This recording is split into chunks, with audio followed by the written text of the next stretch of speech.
हजरत उमर फारूक का रूहानी फरमान इमाम कुर्तुबी ने लिखा है। फरमाने लगे, लोगों का जिक्र ज्यादा ना किया करो, लोगों का जिक्र करना तो बीमारी है। फरमाने लगे, रब का जिक्र ज्यादा करो, अल्लाह के जिक्र में शिफा है।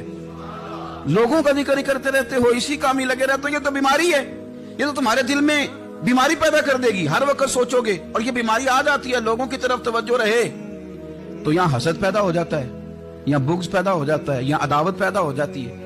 और कभी कभी यूं भी होता है कि कुछ लोगों को देख के इंसान एहसास कमतरी का शिकार हो जाता है, कमजोर पड़ जाता है। तो बंदों की तरफ देखने की हाजत क्या है?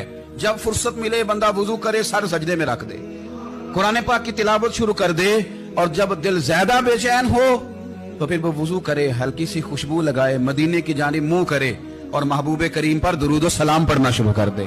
रातें भी मदीने की, बातें भी मदीने की, जीने में ये जीना है, क्या बात है जीने